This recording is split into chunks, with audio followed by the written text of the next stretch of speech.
city. I did it for the love. I did it for the people. I did it for us. Back on this rap ish, I ain't even broke a sweat, homie, this practice. Pondering my next move, staring at my track list, hope I ain't miss my window. Praying like a Baptist, Seattle's own. Tired of this Game of Thrones. They made a list of the best rappers, and guess who wasn't on? While the disrespect continues, I'm steady packing these venues. Guess if you ain't at the table, you on the menu, and I'm that spitter, baby. They don't want you to see, but everybody's south of Capitol Hill's rocking with me. Boys smoke the trays and plan to getting their life together. I'm comfortable with my role, so I'm like, whatever. Me? I ain't got a job, but I work hard. And you don't work hard, but you got a job. The irony is I'm judged while you feel the applause. I'm slept on, that's why I had to set this alarm. My dudes is armed, I'm armed with this arm charm. Body banging like she got that cream from Barry Bonds. Yeah. I did it for the city. I did it for the love. I did it for the people. I did it for us. That Dre season is here. A real hitter with a mic, I'm everything that they fear. With that hood ain't the same, I was all on their ass, I'm level-headed. So yo, my dudes love when I spaz. And I'm so over Seattle's passive-aggressive attitude. They don't call you back, what they really saying is F you. While I'm from the same place, I move at a different pace. I prefer if you just said it to my face, damn, I did it. I did it for the city. I did it for the love. I did it for the people. I did it hate for these us. average dudes with they average spit, writing average rhymes, knocking average chicks. The closer I get, I can feel the people starting to shift. I'm loyal to a fault, and everybody can't come with. Rap's a rich man's game. I'm only playing with change. They bang models and singers. I'm knocking my own flame. I'm different. The crowd, I move with the chosen few. Black thoughts, I could be the front man for the roots. No diamonds and gold, I'm on my sticks and stones. If we can see your panty line, you should have on a thong. My team is strong, through this fire we forged a bond. And they already know what it is when I get on to the hearse. Party like it's December 31st. When I'm on my deathbed, I probably cracking my nurse. You ain't got the bars to compete. I'm a verbal athlete, deflating these boys so they say that I cheat. Damn, I did it. I did it for the city. I did it for the love. I did it for the people. I did it for us.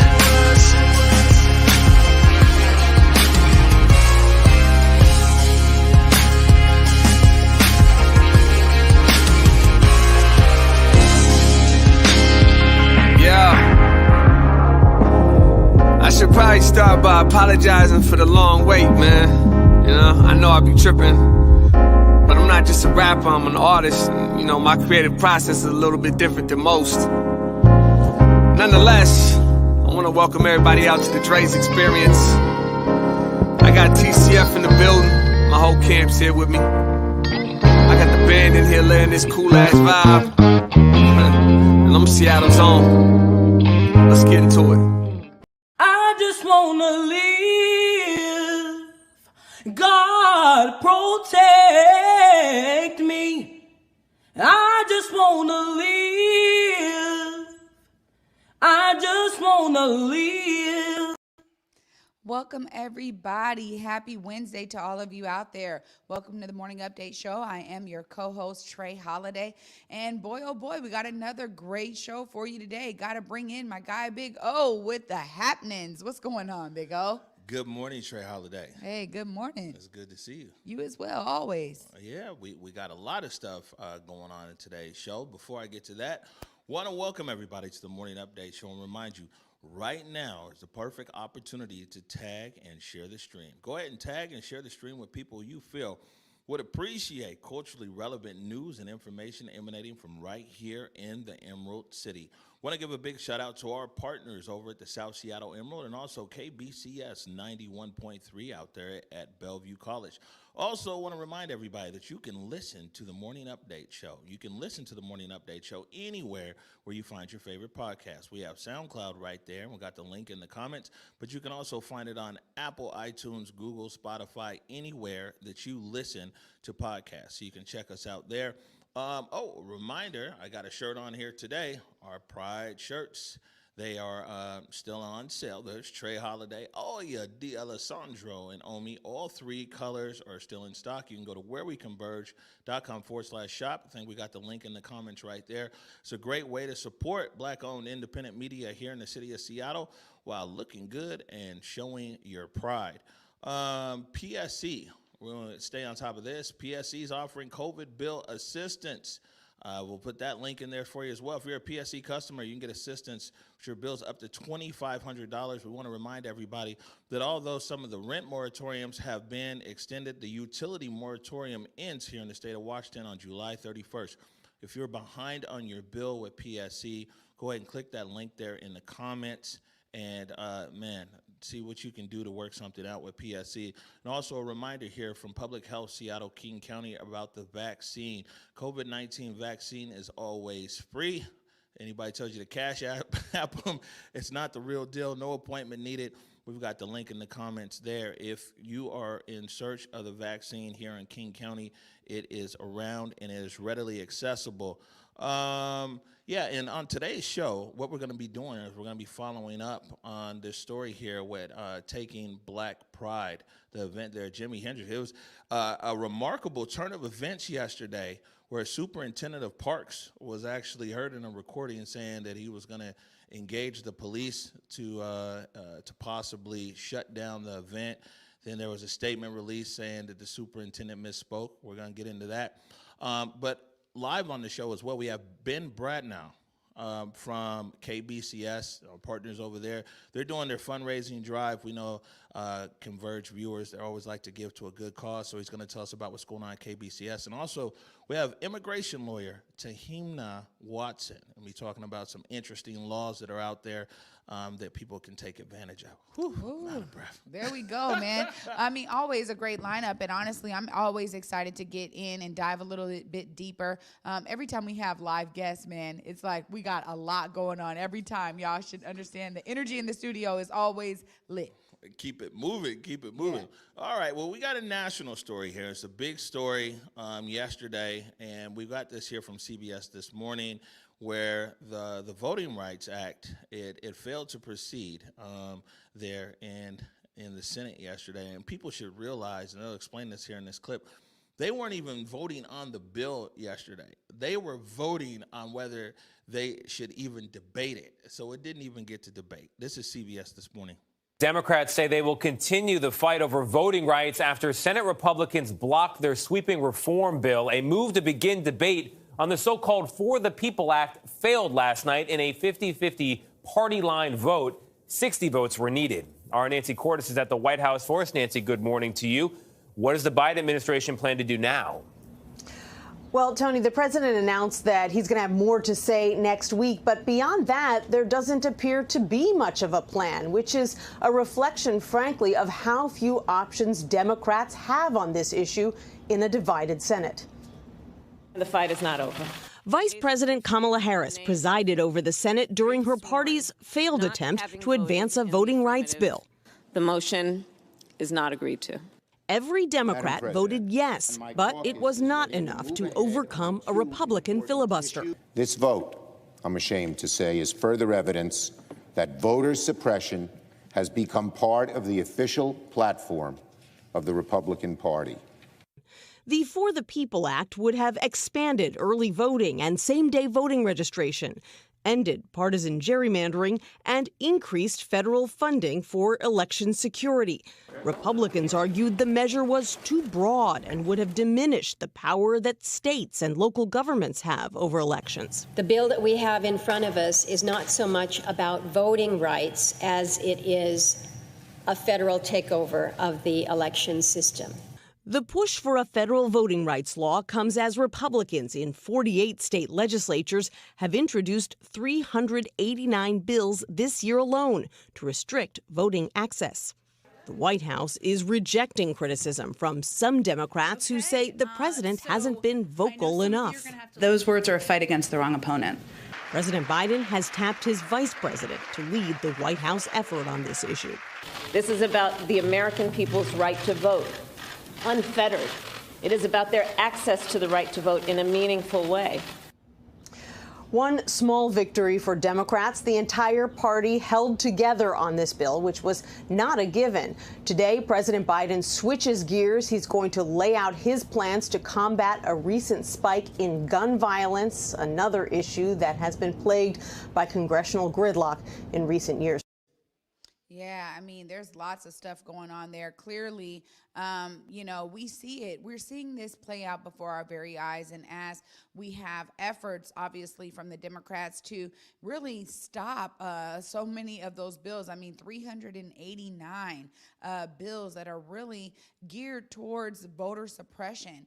Right now in 2021, it just feels like, there's a real strong effort to kind of go back to some of the things that were existing and have continued really to exist, but really existing at the heart of allowing folks to vote. There's always been suppression. We've been talking about it for a long time. And the truth is that, probably not enough of us are even shocked at all that the Republicans blocked this vote. And when they talk about, it being too broad of a thing, too broad of a bill to try to pass at this time, and really taking away the power from states, I think it's important when we talk about this from a federal perspective that everyone does have the right to vote. And honestly, individual states shouldn't be able to say, well, our state is going to do it this way or our state is going to do it that way. Man, open up the vote, man. Let people use their voices. Yeah, and just to be clear, again, they weren't even voting on the bill. They were voting on whether they were going to debate the bill. So it didn't even make it to debate on the floor of the Senate. And, Joe Biden, he's got a rough road ahead, man. You know what I'm saying? And trying to get legislation passed. They said that he's shifting gears now to everybody knew that this was going to happen, and now he said he's shifting gears to another important issue, which is gun violence here across the country. But real discouraging yesterday. That I think the thing that gets me is that they didn't even debate. And that's what the Senate is for. You should debate, and people should bring their thoughts and their ideas on any side of the issue.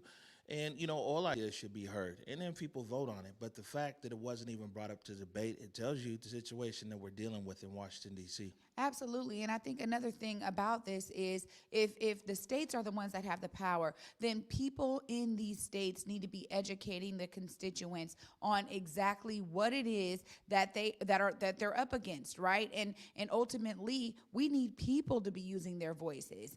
When we talk about maybe a top-down approach and folks being able to combat it in terms of even debating the issue because it's coming from this kind of federal perspective, well, then we actually need people that are in these states that are trying to pass these suppression laws to be the ones to speak up and say, I demand that my voice be heard. And so this is where, that campaign around collective visioning and collective understanding from the people is so crucial. No, definitely. Moving on here to, this is a story that came out originally published in the New York Times. Let me grab this right here. Go ahead and put this up. This is coming out of University of Washington. University of Washington's black campus police officers file multi-million-dollar claims over unbearable racism. Right there at the UW campus. It says here, all 5 black rank-and-file officers in the University of Washington Police Department filed a multi-million-dollar damage claims this week, describing the culture of entrenched racism that has included racial slurs, vicious comments about black people, and open hostility directed at members of the public. And so anything from them being called niggers to people putting bananas in their locker, calling them monkeys. Man, it was real. They're saying it's a real hostile environment out there, and I mean that's something that oftentimes when we look at police and policing, it's a whole nother story internally for a lot of times for black officers inside these police forces. And you think about it now, the city of Seattle says 7% of the population of the city of Seattle is black, and apparently that's the smallest population of any big city in America. That's 7%. Well, 3% of the population at the University of Washington is black. There's 50,000 students there. I'm still on the old math. I think that's about 1,500, 3% of 50,000, 1,500 black students in a school of 50,000 students. And I mean, all of the rank and file black officers at the University of Washington filed this lawsuit. They said it's been going on there for years. But also what's kind of shocking here, you can also find this, it was originally reported by the New York Times, but you can find it on the Seattle Times website as well, is that the University of Washington came out and said they're shocked. We're so shocked. We had no idea this is going on. We don't tolerate X, Y, and Z, you know. This is one to really, really follow out there. And, you know, they've documented this for a while. And again, the University of Washington, I mean, we know it's a long history with us out there. Yeah. You know what I'm saying? Per se, the University of Washington hasn't always been an open and inviting place for black people as a whole. And you got to think that if a black police officer, a sworn officer of the law with a badge and a gun is being treated this way, how's a black janitor out there working at the University of Washington being treated? Or possibly even black professors. Yeah, I mean, at the end of the day, this is, you know, it is, I'm glad that they utilized their voices and collectively came together to file this suit, because oftentimes it isn't until we get to this point where the majority of the public becomes aware about some of the characteristics and elements that are residing in these sectors of our society. And it is important that, you know, again, their voices be heard, and honestly, that this behavior be eradicated. I mean, again, we're talking about such persistent ideals of white supremacy and white privilege that have really permeated so many different sectors of our society. It is important that, you know, that we all learn from this, and you're right. Oh, follow up on this. It says university officials said on Tuesday they were stunned by the allegations outlined in the legal claims and said administrators had not previously been made aware of any of them. Any of these incidents described here would prompt an immediate investigation and appropriate disciplinary action. This is basically what a spokesperson, Victor Balta, from the University of Washington said. And so, you know, again, all of the rank and file officers at the University of Washington have filed a lawsuit against the University of Washington. It's an $8 million lawsuit. Wow, so, wow. We'll follow up for sure. I'm going to circle back around here to the Taking Black Trans, because we want to give that some, Taking Back Black Pride, excuse me. Let's go into, there's just an uptick in shootings here across the city of Seattle. And once again, quite a few people who have been shot or even murdered or people that, you know, either we know directly or indirectly, or a friend of a friend or a friend's child, and some of everything else. And there was a shooting there in Mount Baker, right there at the transit center. This is a clip here from Q13 News. Seattle police are investigating a deadly shooting at a bus stop in the Mount Baker neighborhood, and detectives are looking for 2 suspects who are still on the run tonight. Q13 News reporter Jennifer Lee has reaction from neighbors who are just stunned by this violence. Heard about 10 to 12 rounds being fired. A backpack, AirPods, and Nike shoes. Seattle police say 2 men opened fire in broad daylight. Several people witnessed the violence at the Mount Baker bus stop on Rainier Avenue South. There was a gentleman talking about a guy in a hoodie and otherwise, and just point blank walked up to this gentleman.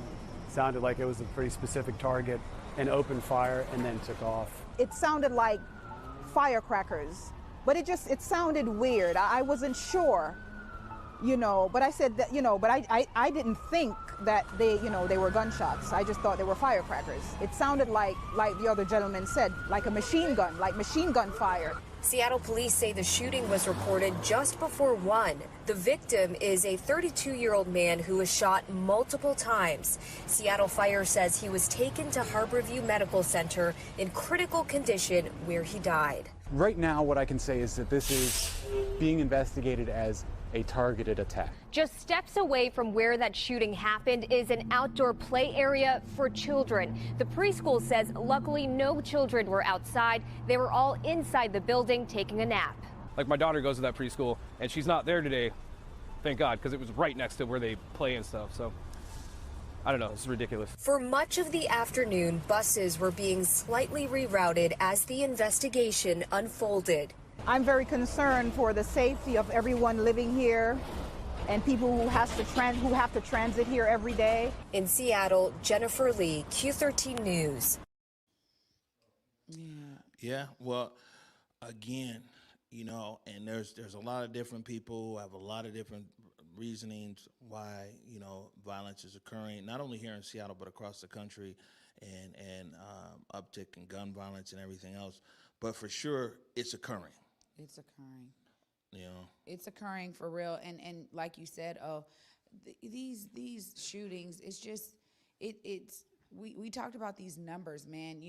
36% increase in these kinds of shootings and incidents, and unfortunately, the families are the ones that bear the brunt end of it. I mean, here you have a 32-year-old man who, shot multiple times and was fighting for his life before, having to succumb to all of those shots at Harborview. And, when I hear these things, I mean, of course it came through my radar, right? I mean, as soon as it was happening, I was on a Zoom call, and they're like, oh my gosh, something just happened at Mount Baker, because the word travels fast throughout our communities. It travels fast in terms of, man, everybody gets on alert. They're like, oh my gosh, is this somebody I know? When I hear 32-year-old, I'm like, I got a brother who's 32. Was he out there? You just start thinking about how close this is going to hit you. And then I immediately am thinking, man, whoever the family is, man, let me pour love and let me pour light and energy, immediately praying and meditating for them, because this is it's just tragic, man, to hear this stuff over and over again. And I refuse to become numb to it. Yeah, no, for sure. I mean, there's a friend I have been knowing for, I don't know, most of my life, and his son and his girlfriend were shot over there, not too far from there, right at the 7-Eleven on Rainier, mistaken identity. Apparently, the young man has a car that was similar to a car somebody else was looking for, and then here's two innocent people who were shot.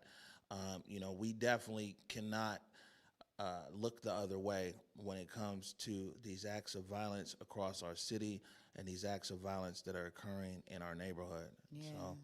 So, moving on here, yesterday, real interesting day. We emotional day yesterday. We talked about the Taking Black Pride and what's going on there, and the event that they have planned this weekend at Jimi Hendrix Park. Somebody got a phone ringing around here? That's a loud phone. All right. Well, I don't know where it's at either. But we okay in here, guys? All right. Oh, it's the monitor. The monitor has a phone in it. Oh, okay. Tell them stop calling. All right. So, basically, yesterday. So we got off air yesterday, and the superintendent of parks here in the city of Seattle had a meeting going on yesterday, and there was a recording in this meeting, and in the recording, the superintendent of parks can be heard saying that basically he was going to engage SPD to disperse this event, the Taking Black Pride event. Now, it's on tape. I heard the recording, but the recording is a clipping, and I don't have the whole recording, and that's why we didn't run with the recording, right? But I definitely heard the recording, and and then the superintendent goes on to talk about the different reasons, basically, why he disagrees with the event, but definitely said that it was going to engage SPD, right, around this. And so, I mean, I spent the day doing what we do, like following up. Reached out to several departments in the city, like, what's up with this? It's very rare that I've heard that, but that's an assumption that a lot of people make because, there's a lot of things that occur in the parks, and we know that, like, the parks can't get cleared on anything unless the Seattle Police Department actually calls them. Unless, there's other things that might go on. Clearly, if there's fights in the park doesn't need to call the police first. The police can respond to that. But something like this, or even the sweeps, it's a coordination there with the Seattle Parks Department to sweep out. And so it was stunning to actually hear these comments come out from the superintendent of parks yesterday, and also tells you kind of the polarization, maybe, or the different places people are at in the city. You have this the Office of Civil Rights, who's basically like, yeah, man, you know what? You guys do your thing. When they got some complaints against them, and then you had the superintendent of parks over here. Now, followed this up throughout the day, and was hoping to get like a whole recording of the meeting. We weren't able to get a whole recording of the meeting. It's just a clip, but he said it. And the city had to clean it up and try to walk it back, but I mean he definitely said it, and we'll put up this part of this statement right here. This is from Rachel Shulkin over at Seattle Parks and Recreation. The city will monitor the event and intervene if there are public safety concerns. The superintendent misspoke. We'll go ahead and put that up one more time. The superintendent misspoke in saying that SPD would be involved. SPD will only be involved if there are public safety concerns. So he definitely said it. And, you know, my understanding is that the superintendent went and sent a very long email to all of the park staff yesterday about his statement, said that it was a mistake, said that, you know, I mean, whatever people in those positions say on something like that. But, you know, that statement and that recording, it created a whole nother layer to everything. But Seattle Parks is now on record basically saying that, you know, and the city is on record saying that they're going to monitor the situation, you know, these kind of things that you hear all together. But which is much different than the Parks Department already planning to engage SPD. I reached out to SPD as well, and you know, I mean, it's just interesting. And like I said, but you know, we followed it through, and following it all the way through, we got the statement here from the superintendent of parks. You know, I just got to say that, you know, this is where a lot of politics kind of gets involved, because you want to walk back a statement. And I got to be honest, I heard the recording. Nothing on that recording was about public safety concerns. It wasn't about that. So the truth of the matter is that, you know, now it's best to say we're monitoring it in case there's any public safety concerns. But there's been so many peaceful events that have been taking place that are led by community leaders and led by groups, just like this group that's taking Black Pride. There's almost no real need for that. The precedence hasn't been set for public safety concerns. It wasn't about that. And I think that, again, this goes back to the organizers saying we really want to be explicit and literal about who it is we're doing this event for.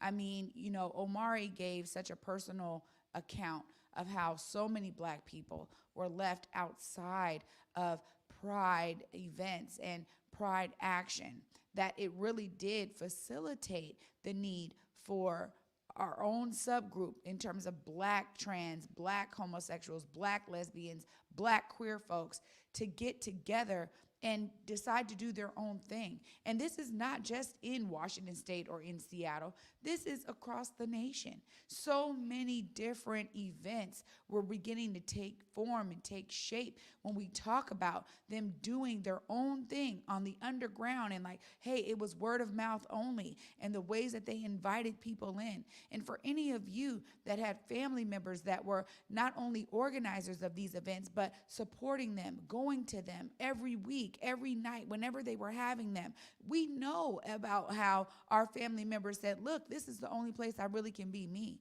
And even when you embraced your family member and you said, you know what, we're going to love you no matter what. Like, hey, we want you to love who you love. You know, there was still this real desire and need for so many in our community to be able to wholeheartedly be accepted amongst others that were dealing with their same issues. So, you know, to call it public safety concerns, for me feels like a bit of a watered down statement here, because the original recording, and even though was right, we only heard that clip, but in that clip, y'all, nothing about that clip was about public safety concerns. Yeah, I I would say. agree with you. There was nothing in there that was about public safety in the portion of the recording that we heard. And also, I would say this is that events in our community and really throughout the city, permitted and non-permitted, there hasn't been any issues. There's been quite a few non-permitted events even throughout COVID, and now, where people have gone into the parks, they've done events. We've had quite a few there in the Central District. I don't know if y'all had a permit for Black Wall Street. And First Amendment events. There was no permit for Juneteenth either. But so basically the superintendent said it. The superintendent walked it back. But the thing is, though, the bigger issue is speaking with this group, because this has become a big story, and now on a national platform, the amount of threats. So now it's like it went from these guys just wanting to do their own little thing over there at Jimi Hendrix Park, mind their own business and everything else, to now being on a national platform, and they're getting threats against their lives. A lot of them are coming from outside of the municipality of Seattle, of course, because this is now a national story. Some inside the municipality of Seattle, some from inside the larger LGBTQ community itself are sending threats over there. And so now, for this group, for taking Black Pride, that's a whole nother issue now that they're looking at, is who's going to come there and potentially try to disrupt their event. The GSBA, go ahead and put this up here. The GSBA, this is the LGBTQ Chamber of Commerce for the state of Washington. Converge Media is a proud member of the GSBA. They issued a letter yesterday, or a statement yesterday, also backing their support, saying GBSA stands with taking Black Pride.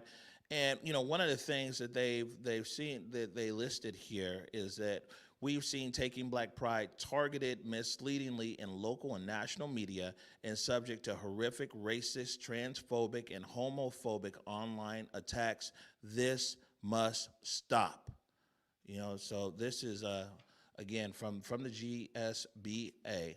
This is the LGBTQ Chamber of Commerce here in the state of Washington, again, standing there with taking Black Pride. Yeah, you know what, and rightfully so. I mean, this is again why, for me, I was actually shocked that, Capitol Hill Pride wanted to say anything against taking Black Pride. And now you have this national recognition of folks wanting to do this. I mean, we've talked about this so many different times, but cancel culture is real. It's real in subcultures. It's real in the ways that we see it in different communities. And now, here these guys are experiencing it amongst, the folks that, are also LGBTQ members of that community and outside of that community. And I know that, there's been a horrid history about how America has had to, actually reconcile with our communities and really show love. And again, as Omari said yesterday, really thinking about the humanity. And for me, that's really the love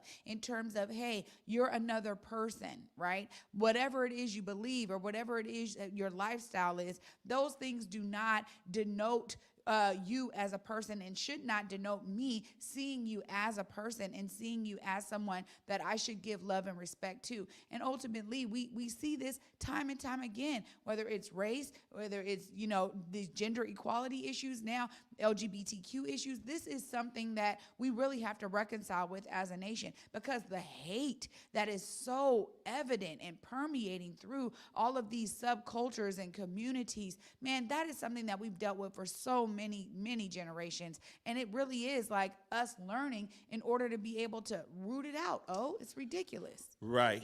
And unfortunately, I don't think there's going to be a lot of rooting out between now and the date of the event this weekend. And so one of the primary concerns in speaking to the organizers is now security. Yeah. I mean, you have to take a lot of these threats. Some of these threats, or whatever, you see somebody's making a threat from the other side of the world.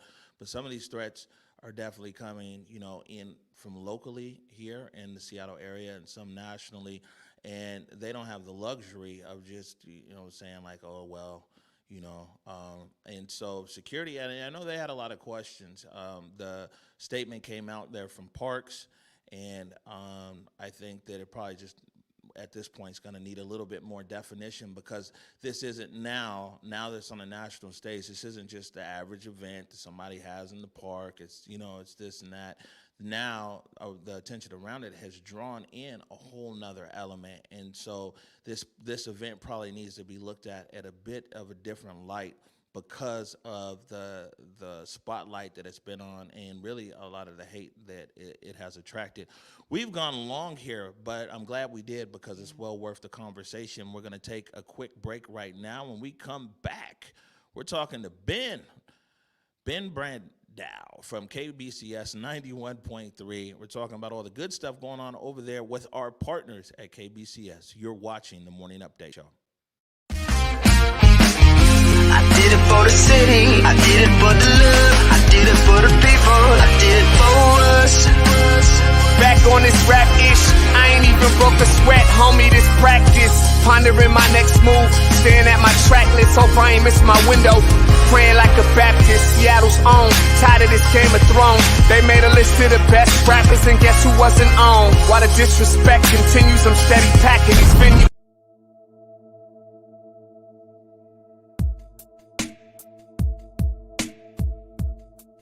Converge Media produces culturally relevant content for Black and urban audiences. Our coverage is raw, transparent, and objective, praised by community leaders, government officials, and residents. Support Converge Media today via Venmo, Cash App, or PayPal at Converge Media.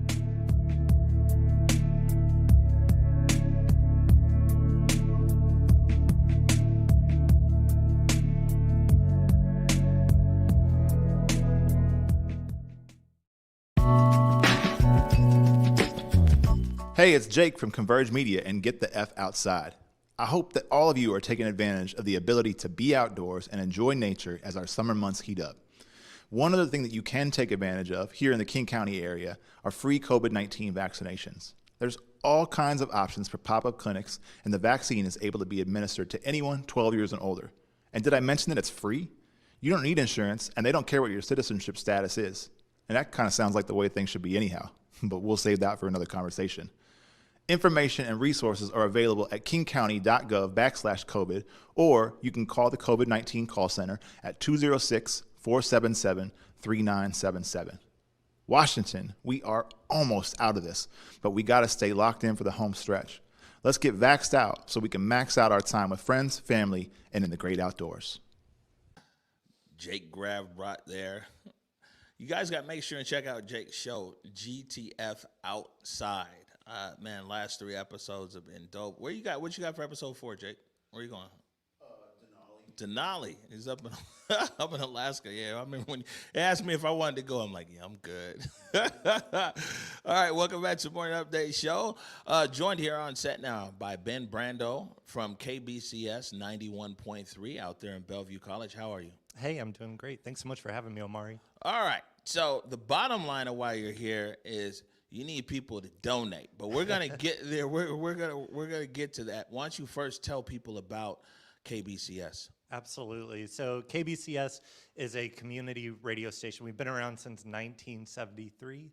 We're over on the campus of Bellevue College. As far as our programming goes, all weekday mornings we do a mix of progressive news with a social justice focus, and then the afternoons we do a mix of roots, rock, and soul music.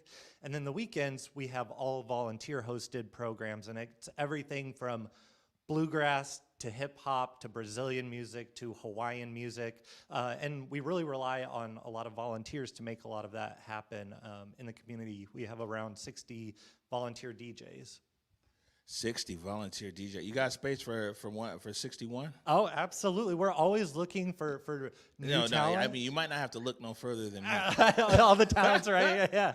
You know, that's where I started my career, man, in radio. WRVS 89.9 down in Elizabeth City, North Carolina. So I'm an old school radio head. Oh yeah, absolutely. What's the signal area for KBCS? Sure. We broadcast all throughout the Seattle metro, over to the island, Bainbridge, Vashon, and then down to Tacoma. So we have a pretty wide range. You can also stream us online at kbcs.fm. We have an app as well, so you can take us wherever you go.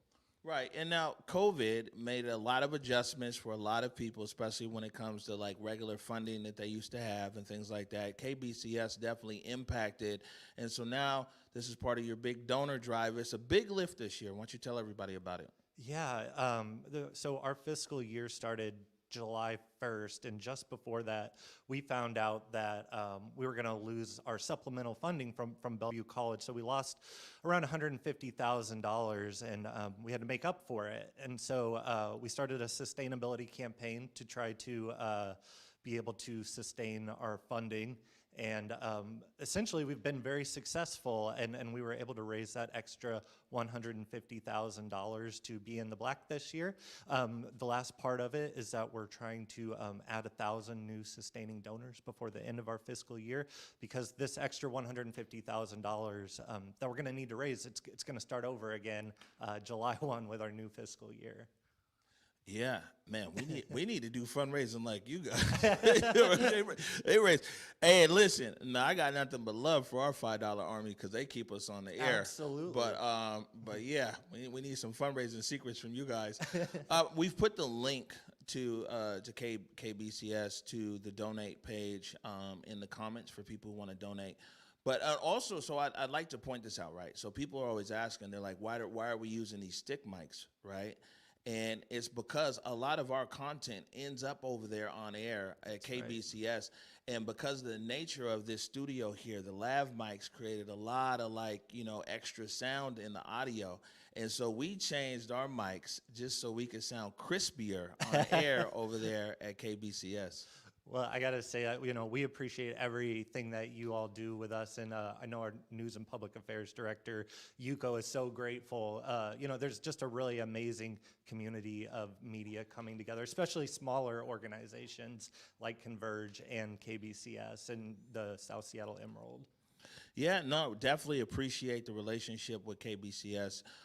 There's a lot of the content that, like I said, that's here on the morning show. It's also played over there, which also extends the reach of the content that we create here. Tell everybody the web location. Well, I might break out my Twitter machine. Tell everybody the web address where they can go to. They want to make a donation. Absolutely. So you can go to KBCS.FM, like FM radio. There's a green donate button at the top right of the screen. It just takes a few minutes, and you'll feel good every time you tune in. All right, good stuff. Ben Brandow from KBCS 91.3. Save that slot 61 for me. I'm coming to talk to you about it. I'll pencil you in right now. Thanks for joining us. Thank you so much, Amari. All right, we're going to take a quick break. When we come back, Trey Holiday is back on the set with Tahimna Watson. You're watching the Morning Update Show. I did it for the city, I did it for the love, I did it for the people, I did it for us. Back on this rap-ish, I ain't even broke a sweat, homie, this practice. Pondering my next move, staring at my track list, hope I ain't miss my window. Praying like a Baptist, Seattle's own, tired of this Game of Thrones. They made a list of the best rappers, and guess who wasn't on? While the disrespect continues, I'm steady packing these venues.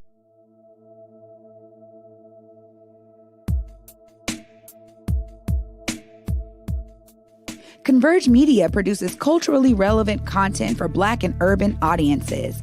Our coverage is raw, transparent, and objective, praised by community leaders, government officials, and residents.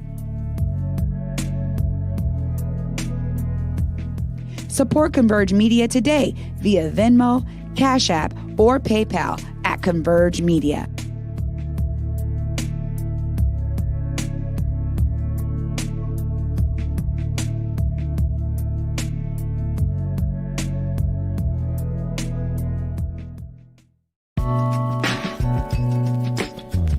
Hey, it's Jake from Converge Media and Get the F Outside. I hope that all of you are taking advantage of the ability to be outdoors and enjoy nature as our summer months heat up. One other thing that you can take advantage of here in the King County area are free COVID-19 vaccinations. There's all kinds of options for pop-up clinics, and the vaccine is able to be administered to anyone 12 years and older. And did I mention that it's free? You don't need insurance, and they don't care what your citizenship status is. And that kind of sounds like the way things should be anyhow, but we'll save that for another conversation. Information and resources are available at kingcounty.gov/COVID, or you can call the COVID-19 call center at 206-477-3977. Washington, we are almost out of this, but we got to stay locked in for the home stretch. Let's get vaxxed out so we can max out our time with friends, family, and in the great outdoors. Welcome back, everybody, to the Morning Update Show. I'm your co-host, Trey Holiday, and joining me right now is Tahimna Watson of Watson Immigration Law. Thank you so much for joining us today. Thank you so much for having me. I'm so grateful. Absolutely. And, you know, we're going to be talking about a program a little bit in just a second, and we'll dive into it. But I want you to be able to give the audience a little bit about your background and what you've been doing as an immigration lawyer. Well, wonderful. Well, thank you for the opportunity. I am an immigration attorney in Seattle at Watson Immigration Law. If you haven't tuned into my accent, I'm also an immigrant. I was born and raised in London, and I moved here when I got married to an American and went through the immigration process. And as an immigration lawyer, I help people with the most important things in their lives, their livelihoods or their loved ones. And the last 4 years particularly have been very challenging because immigration laws and policies have gone through a tumultuous time. And so it's kept me very busy in helping the community as well as our clients in how to protect the rule of law. So in the process, I've written a couple of books. In 2015, I wrote a book, and in 2020, I wrote a book about what immigration lawyers had been doing in the last 4 years. But my new book is coming out in July this year, and it's about the topic that we'll talk about. Well, you know, it's great to hear a little bit about your background, because I think that it really helps to ground us in, you know, how you're able to be a part of this next kind of piece of the puzzle in terms of businesses and immigrants who want to come here to start their businesses. So let's hear a little bit more about this program. Yes. Well, one of the major things that people need to understand that doesn't necessarily get understood is immigration really is a tool for economic benefit. It's just not used properly or not understood properly. And what this administration has done, it has revived a program that was dormant because of the previous administration. And it was created so that international entrepreneurs could come to the United States and use funding from Americans, American investors, accelerators, or angel investors to create the next Facebook or the next startup that is going to make a difference. And the program basically says if you have raised $250,000 and you have the promise of a rapid growth business, you're going to create jobs, we will allow you to be in the US for 2.5 years. What's different about this is the programs, the visa categories that exist are not suitable for the modern day entrepreneur who's getting their hands dirty, sweat equity, sitting in a basement, you know, really working hard towards something that doesn't exist yet. And that doesn't reflect in the laws we have, because our laws are from the 1950s and 60s. And as you've probably discussed before, immigration reform has been necessary for a long time.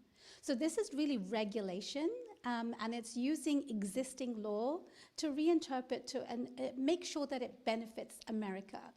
And so it is available now. And I'd say there are 3 types of people who could benefit from it. There are students in this country who come from different parts of the world, and they often create cohorts, little teams in incubators. If they were to raise $100,000 in grants or awards, they would be able to actually benefit from it. So that's one group of people. The second group of people are people who are already here on different visa categories. Often I see people who are tech entrepreneurs or any type of entrepreneur really, who has been dreaming about a product or an idea, but hasn't been able to do that yet because they don't have that pathway, the visa categories limit them, and so it's existing people here could benefit from it. And the third type of person is somebody who's already outside the country, who wants to come in. And so as long as they can prove that they're going to create these jobs, they're going to have social impact, they would be permitted to come in. Wow, I mean, it sounds like it's really trying to, benefit a broad amount of immigrants, and I think that that's probably obviously been thought out from that perspective. Now, this lasts for 2.5 years. What is the opportunity for them to become citizens, if they are successful? Is there a thought process about what happens to these entrepreneurs after that 2.5 years? That's a really good question. After 2.5 years, they'd be able to extend for another 2.5 years. But this program doesn't easily lend itself to either a green card or citizenship. They do need to still navigate the existing system. And that's really why I wrote the book called the Startup Visa. Mm-hmm. The Startup Visa would be an actual visa category for these types of people. And why is it necessary? If you look back to the history of America, the American economy was really built by immigrants, whether it was the rail tracks, that was created by immigrants from Southeast Asia, connecting the West Coast to the East Coast. If you think about New York City and the vertical city it's become, it's because a Scottish immigrant created a way to manufacture steel in a cheaper way. If you think about WhatsApp, something that's been part of our lives, especially in COVID, an immigrant who was bought out by Facebook. Every aspect of our lives, if you think about it, there are immigrants behind it, whether we know it or not. Levi's jeans is a perfect example. It's a household name in every part of the world. Yet it was created by an immigrant who came to America. Immigrants have created things here, right here, and they've made it household names around the world. And imagine the jobs they've created. Part of this program is really about jobs. It's all about jobs, in fact. Something I say to my clients, it's all about show me the money. If you are contributing here, you'd be able to benefit from it. Well, one of my last questions, I got to ask you this, and I know we talked a little bit before we came on, is as we talk about these opportunities for immigrants, oftentimes I'm so steeped in community, I'm always thinking, well, how does that benefit people who are here? When we talk about, these investors and investments going to folks maybe outside of the country or going to those who are immigrants, as you said, this is very specific. How does, a Black person who has these amazing ideas, how do they get recognized when this is another maybe piece of the puzzle? When we talk about what the American dream looks like, there's still a lot of Americans trying to realize that American dream, and there should be probably pathways for both. But what do you say to that? That's a really good question. And I am integrated very deeply in community too. And it's something that I absolutely care about. What I think we need to look at is this as a big picture. You're not helping one group at the exclusion of others. This is not done so that another group cannot succeed. Those people who are trying to, reach the American dream should still strive for it. Those people who are investing in immigrants want to invest in, homegrown immigrants. If you think about Chile, I'm just going to give you a quick example. There was a program called Startup Chile, and what they did as a government is gave foreign entrepreneurs $40,000 to come to their country and create these ideas, work on their ideas. But their goal was, you've got to hire local people so they can learn from you. What's happened 10 years later is that those entrepreneurs are the recipients of those $40,000, because that program has really enabled the community to actually be inspired and use those trainings to grow themselves. So that program has really contributed to the economy in that country, and that program has been replicated around the world in different parts of the world. So it's a benefit to all. And again, I come back to immigration is one part of a solution to the economic crisis we're going through. And what I commend this administration for is that they have realized that this program was right there, sitting there, and we're going through a pandemic where there's a housing crisis. If the moratorium on evictions was not in place, what would we have done for all the people that you represent and talk about? They need jobs. And jobs don't just come out of thin air. You've got to find ways to create them. And this is a creative way of doing that. Well, Tahimna Watson, thank you so much for joining us. For our audience, before we let you go, please let them know how they can find more about you, maybe the book, and also if they have immigrant friends who are like, this is perfect and I've been waiting for this opportunity, how do they learn more? Well, thank you so much for asking. Well, I am out there. If you Google me, you can find me, but I have a podcast called Tahimna Talks Immigration, and there is currently a new series on the startup visa where I've brought thought leaders from around the country to talk about what they see in their field and why immigrant entrepreneurs are important. I have other series called Legal Heroes, and people will recognize a lot of the faces in that series. My website is watsonimmigrationlaw.com. I am a bi-weekly columnist for a national legal magazine called Above the Law, where I'm writing about everything that I see on the ground. And the most recent article was about detention centers and the immigration court docket that is coming into play. And I write for the Entrepreneur magazine as well. I'm on Twitter and LinkedIn and anywhere else. So you can't not find me. Awesome. Well, thanks again so much for joining us right here on the Morning Update Show. And you guys heard it from Tahimna herself that, you know, clearly she is finding a way to be a part of the solution. I always love to dive in deeper with folks who are doing it in these various sectors that are so beneficial to all of us. You guys stay tuned. You're watching the Morning Update Show. I did it for the city, I did it for the love, I did it for the people, I did it for us. Back on this rap-ish, I ain't even broke a sweat, homie, this practice. Pondering my next move, staring at my track list, hope I ain't miss my window. Praying like a Baptist, Seattle's own, tired of this Game of Thrones. They made a list of the best rappers and guess who wasn't on? While the disrespect continues, I'm steady packing these venues.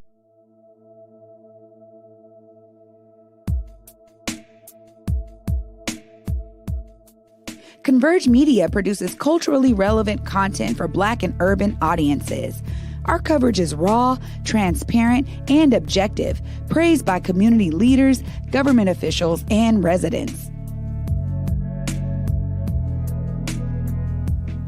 Support Converge Media today via Venmo, Cash App, or PayPal at Converge Media.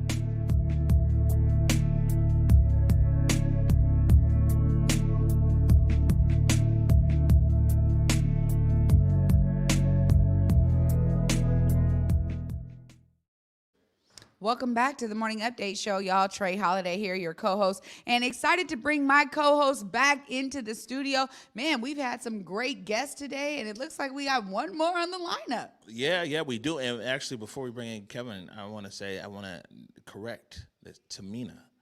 I said Tahimna's name incorrectly. You know, I'm big on that. So, I always want to correct things, and very informative segment right there. Speaking of informative, we're bringing in the nerdy and wordy Kevin Schofield. What's up, Kev?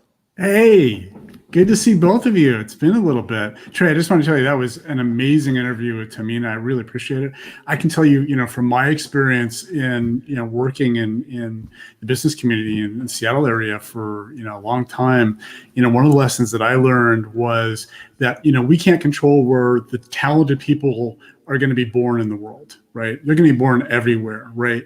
But the best thing we can do for our economy and for our culture and for our cities and country is to bring as many of the world's most talented people here, right? Because then, kind of as Tahimna was saying, we grow the economy, we grow more jobs, and everybody benefits from that. I mean, it isn't really sort of this zero-sum game where if we give a job to somebody, that means that there'll never be a job for somebody else, right?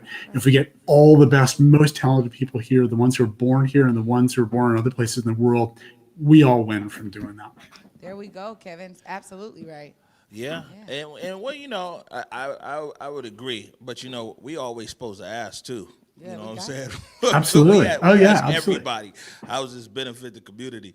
But look, Kevin, so tonight at 7:00, it's Seattle News, Views, and Brews. That's the show with you and Brian Calnan, and it's actually been airing here on Converge for quite a few months, and it's picked up a lot of traction in community. We actually brought this show on because you guys talk about a lot of what's happening there in City Hall, City Council, and around the city, and the community's really responded well to your show. We got a lot of people who are watching every week to see what's going on. So tell us what's on tonight's episode at 7. Well, and we're so appreciative that you guys, that Converge has helped us get out to a bigger audience there. Tonight, we're going to talk about a few different things. Council members, Sawant's office has been putting out some new tenant protection legislation that's kind of working through the city council system. A bill requiring landlords to give tenants 6 months advance notice of rent increases. Another bill requiring landlords to pay relocation expenses if they try to raise the rent by 10% or more, and then the tenant moves out. So we're going to talk a little bit about those. Another really interesting thing going on is that next month, Councilmember Mosqueda is going to move to start lifting the $4 per hour hazard pay mandate that's been in place for grocery workers for a few months now. There was a little surprise that came out last week, and that's super interesting.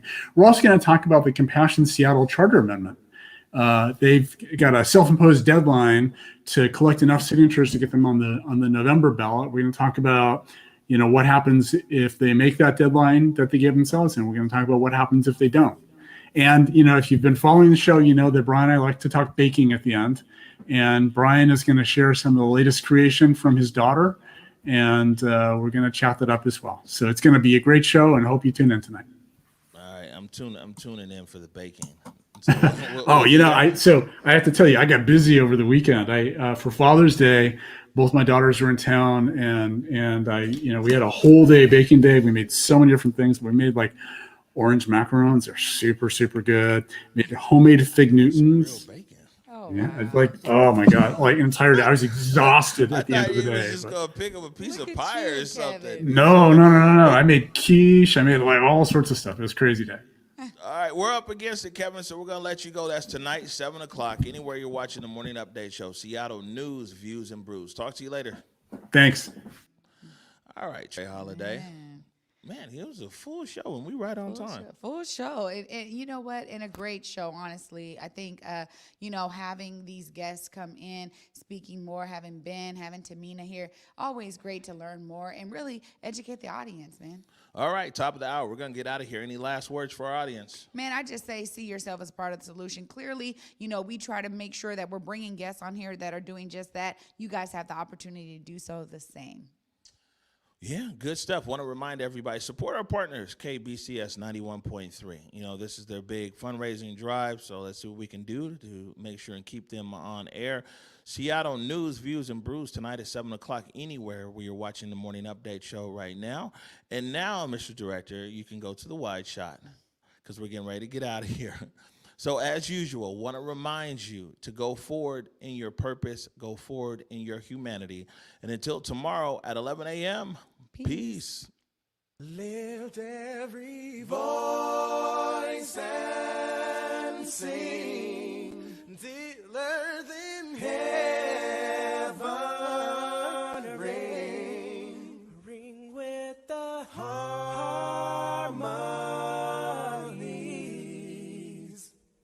of liberty. Let our rejoicing rise as the listening skies. Let it resound loud as the rolling sea.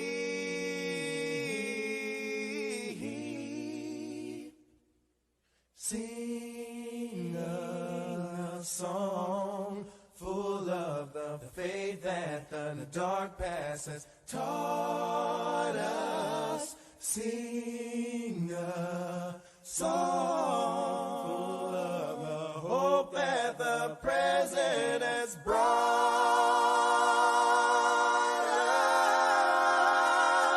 us.